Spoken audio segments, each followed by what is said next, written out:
Bom, pessoal, vamos agora começar mais um módulo da nossa capacitação.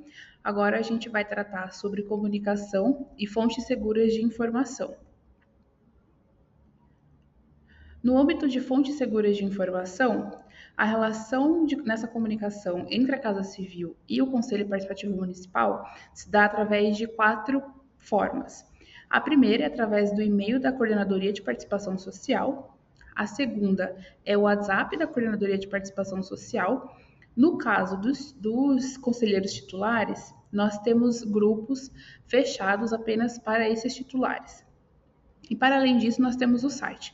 O site do Conselho Participativo Municipal, ele é o ponto na internet em que concentra todas as informações sobre o Conselho Participativo Municipal.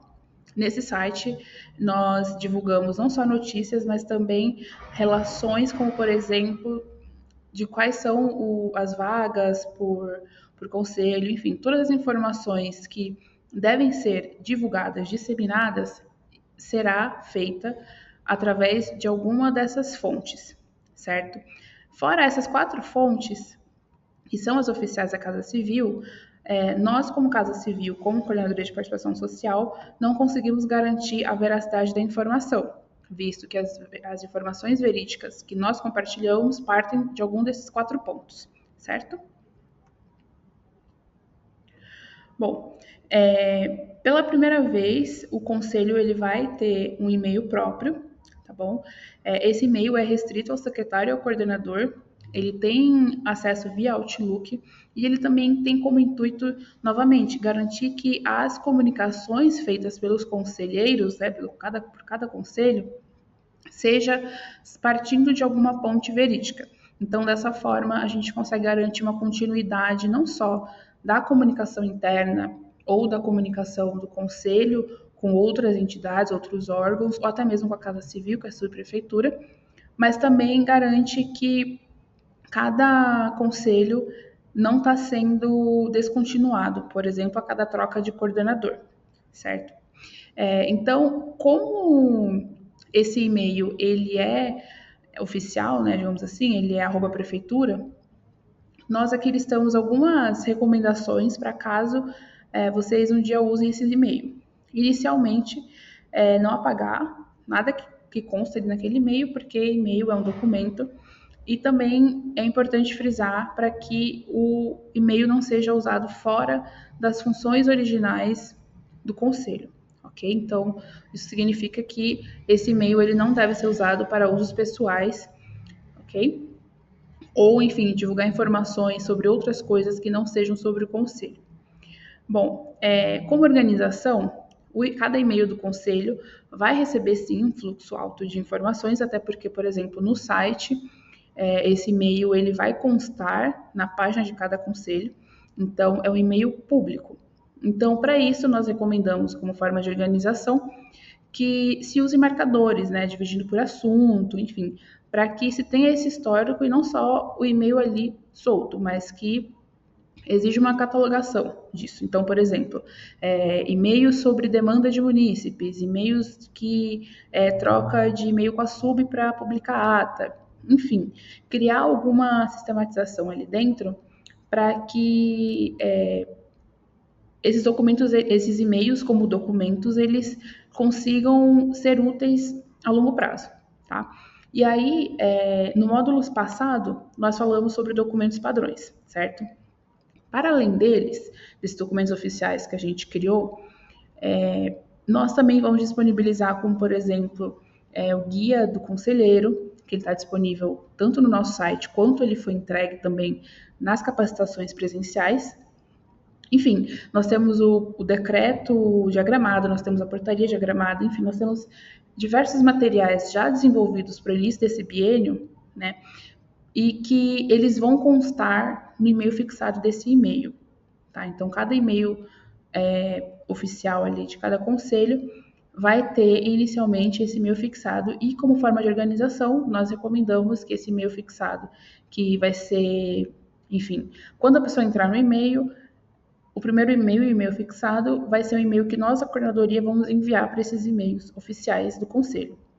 Então, nós recomendamos, durante todo esse biênio, que esse e-mail fique fixado lá, porque nele vai constar anexado os documentos necessários, todas as informações como o guia do conselheiro, o decreto, enfim, todos os materiais, digamos assim, que precisam ser consultados para o andamento do conselho vão constar nesse e-mail. Então, por isso a gente recomenda que eles fiquem fixados ali.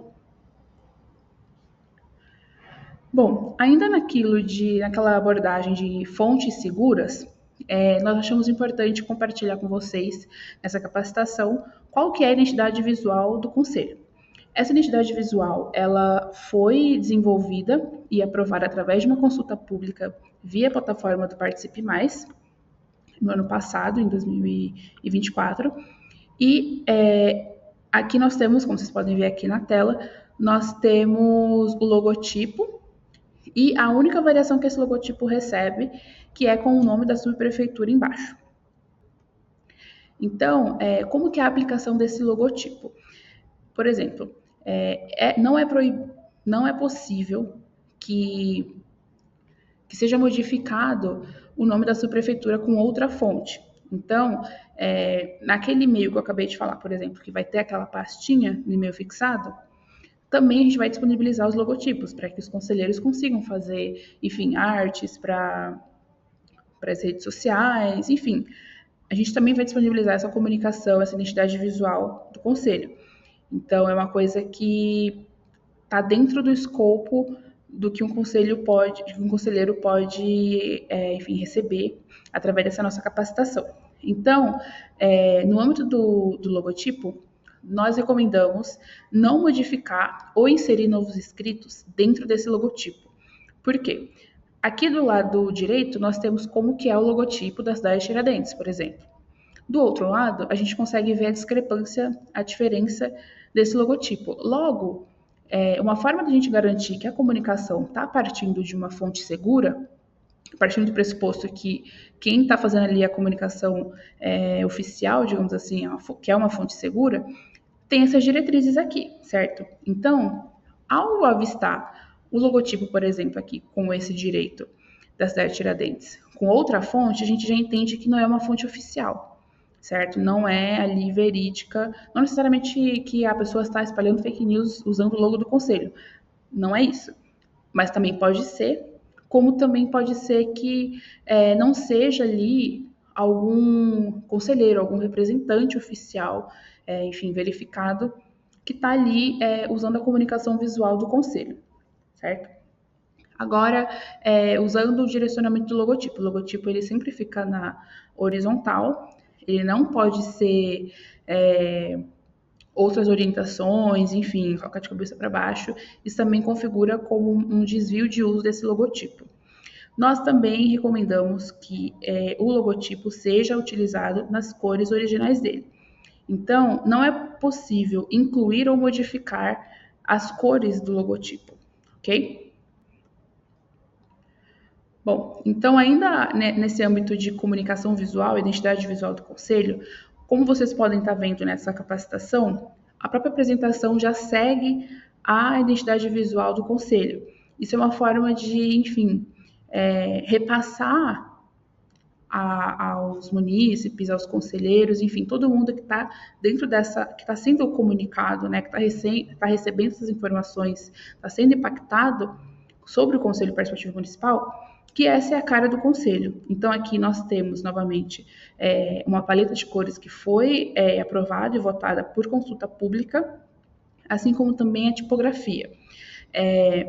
Aqui, sobre a tipografia, vou aproveitar e dizer que toda essa parte de identidade visual, como eu disse, foi aprovada por consulta pública, mas não só essa, mas as outras opções que estavam sendo votadas foram desenvolvidas pensando muito em padrões de acessibilidade, principalmente porque a gente entende que o conselho, ele comunica com diversos tipos de conselheiros, com diversas, enfim, histórias, com diversas formações, com diversos entendimentos de mundo, digamos assim.